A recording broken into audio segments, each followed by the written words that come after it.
Corriger des numéros 5, 6 et 9. Un classique géométrique. On lance successivement deux fléchettes sur la cible circulaire ci-dessous, sachant que le rayon du disque est de 6 cm et que l'aire du triangle noir est de 3 cm². Calcule la probabilité d'atteindre la surface blanche lors des deux lancers.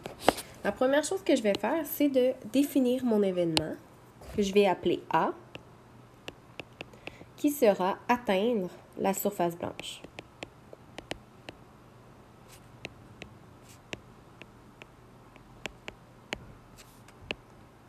Atteindre la surface blanche.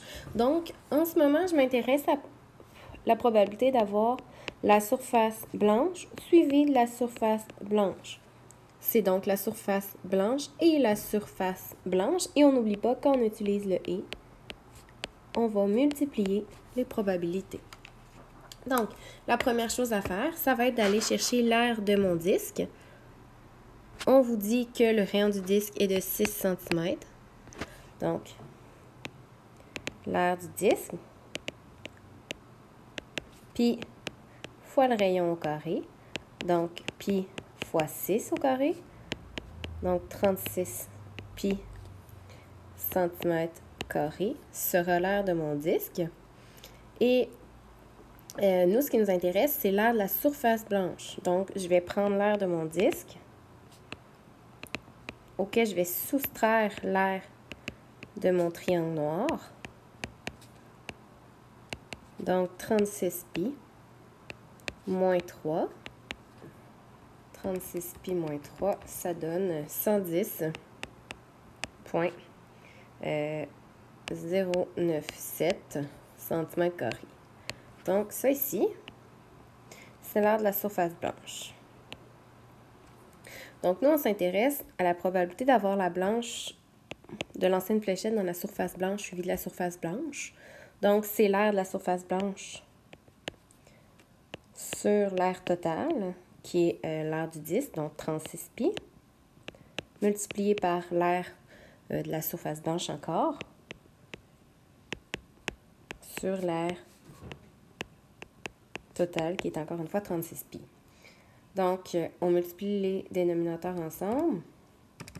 110,097 fois 110,097 divisé par les deux dénominateurs, 36 pi fois 36 pi, qui devrait vous donner 0,9476 ou 94,76%. Rappelez-vous, vous avez toujours le choix de donner la réponse soit sous la forme décimale, soit sous la forme d'un pourcentage, ou soit sous la forme d'une fraction. Donc, la réponse est ici. Je vais maintenant faire le numéro 6. Donc, ça, c'est géométrique. On lance successivement deux fléchettes sur la cible suivante. Dès que vous voyez là, successivement deux fléchettes, là, successivement, c'est vraiment un synonyme de « et ».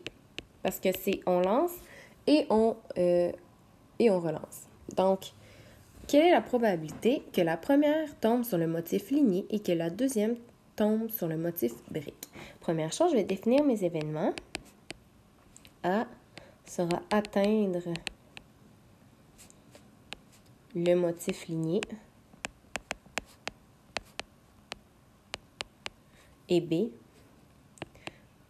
sera atteindre le motif brique. Donc, la première chose à faire, bien, ça va être d'aller chercher l'aire du motif ligné. Donc, l'aire du motif ligné, on va l'obtenir en faisant l'aire du rectangle moins l'aire du cercle. Donc, l'aire du rectangle moins l'aire du disque. Donc, l'aire du rectangle, c'est base fois hauteur. Et l'aire du disque, c'est pi fois rayon au carré.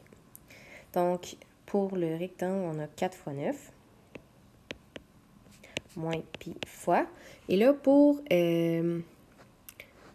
Pour le rayon du disque, dans le fond, ça, c'est 4 cm. Et comme notre cercle, il touche au côté de notre rectangle, bien là, on a que ça aussi, c'est 4 cm. Donc, un demi-côté, ça va être 2 cm. Donc, mon rayon va être de 2 cm. Donc, 2 au carré. Donc, on va avoir 36 moins 4 pi qui donne 23,43 cm². Ça ici, c'est l'aire du motif ligné. Ensuite, pour le motif brique, ben, c'est tout simplement un triangle.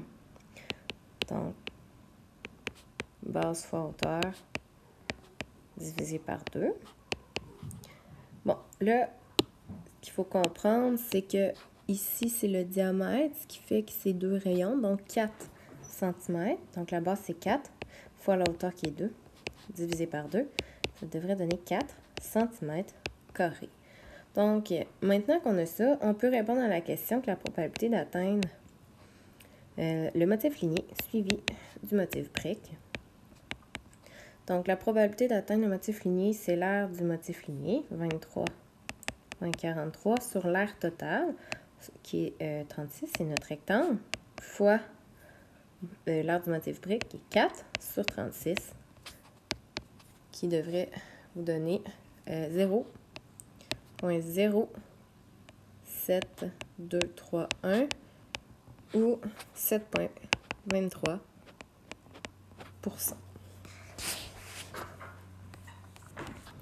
Maintenant, je vais aller faire le numéro 9. Un point dans la figure. Dans quelle figure la probabilité de choisir un point au hasard dans le disque, soit à l'extérieur du carré, est-elle la plus grande selon toi? Donc, la première chose à faire ici, ça va être d'aller respectivement chercher l'aire de chacun des carrés. Donc, j'ai travaillé dans mon carré orange. Donc, l'aire du carré orange, ici. Bon, donc là, ici, ici, c'est un rayon. Donc, c'est 2 cm, ce qui fait que si on poursuit comme ça, ben, on sait qu'une des diagonales, c'est 4 cm. Et on n'oublie pas qu'un carré, c'est à la fois un losange. Ce qui fait qu'on peut utiliser grande diagonale fois petite diagonale divisé par 2. Donc, 4 fois 4 sur 2, qui devrait donner 8 cm². Et l'aire du cercle, pi r carré, donc pi fois 2 au carré, qui fait 4 pi. Maintenant, l'aire de l'extérieur, en blanc, ben, ça va être l'aire du cercle, 4 pi, moins l'aire du carré, qui devrait vous donner 4 pi moins 8, 4,57. Et là, toi, tu t'intéresses à la probabilité d'obtenir un point au hasard à l'extérieur du carré, donc de tomber dans la section extérieure. Donc, on va faire l'aire de la section extérieure divisé par l'aire totale, donc l'aire du disque, qui est 4 pi. Donc, ça va être la probabilité de A. Et je vais aller définir l'événement que j'ai oublié de faire. Ça va être atteindre l'extérieur du carré.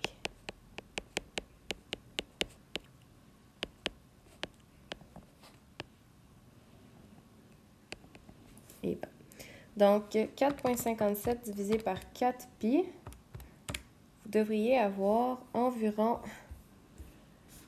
36 moins 34% pour celui-là. Donc, ensuite, on va aller faire l'autre. On a l'aire du carré, disons, turquoise. C'est le même principe. On peut utiliser les diagonales. Là, présentement, ben, si on regarde, on a ça comme ça qui est 3 cm. Donc, la diagonale au complet, ben, elle va mesurer 6 cm. Donc, 6 fois 6 sur 2, qui fait 18 cm². Maintenant, l'aire du disque, c'est pi fois rayon au carré. Donc, 3 au carré qui fait 9 pi cm². Et maintenant, si on s'intéresse à la probabilité de A directement, ben, ça va être la probabilité d'atteindre l'extérieur qui va être 9 pi moins 18 divisé par l'aire totale qui est 9 pi. Ça va également vous donner 36,34 %. On va aller faire maintenant avec le cercle, pas le cercle, mais le carré vert. Donc, grande diagonale fois petite divisé par 2. Là, il faut faire attention. Là, c'est x. Ça veut dire que la diagonale serait 2 fois x, donc 2x. Donc, on a 2x fois 2x sur 2. Donc, ici, on va avoir x fois x qui fait x à la 2. Et on a 2 fois 2 qui fait 4 sur 2. Et là, on peut réduire les coefficients. Donc, on va avoir 2x2. Ensuite, l'aire du disque. Ben, l'aire du disque, c'est pi fois rayon au carré. Donc, pi fois x au carré. Donc, le même principe, la probabilité de A, c'est l'aire de la région extérieure. Donc, c'est l'aire totale, qui est x à la 2 pi, moins l'aire du carré, qui est 2x à la 2. Et tout ça divisé par l'aire totale, qui est pi x à la 2. Maintenant, ce qui est peut-être un petit peu plus difficile pour vous, et c'est le principe, dans le fond, de la mise en évidence simple qu'on n'a pas tout à fait vu, c'est de regarder... Non, je pense que je ne passerai pas par là. Je vais simplement, en fait, diviser ma fraction. Vous pouvez séparer en deux fractions comme ça. Vous pouvez séparer votre numérateur. Donc là, on peut simplifier. Ici, x2 simplifie, les pi simplifient, ça fait donc 1 moins, les x2 se simplifient, fait que 1 moins 2 sur pi. Puis ça va aussi donner 36,34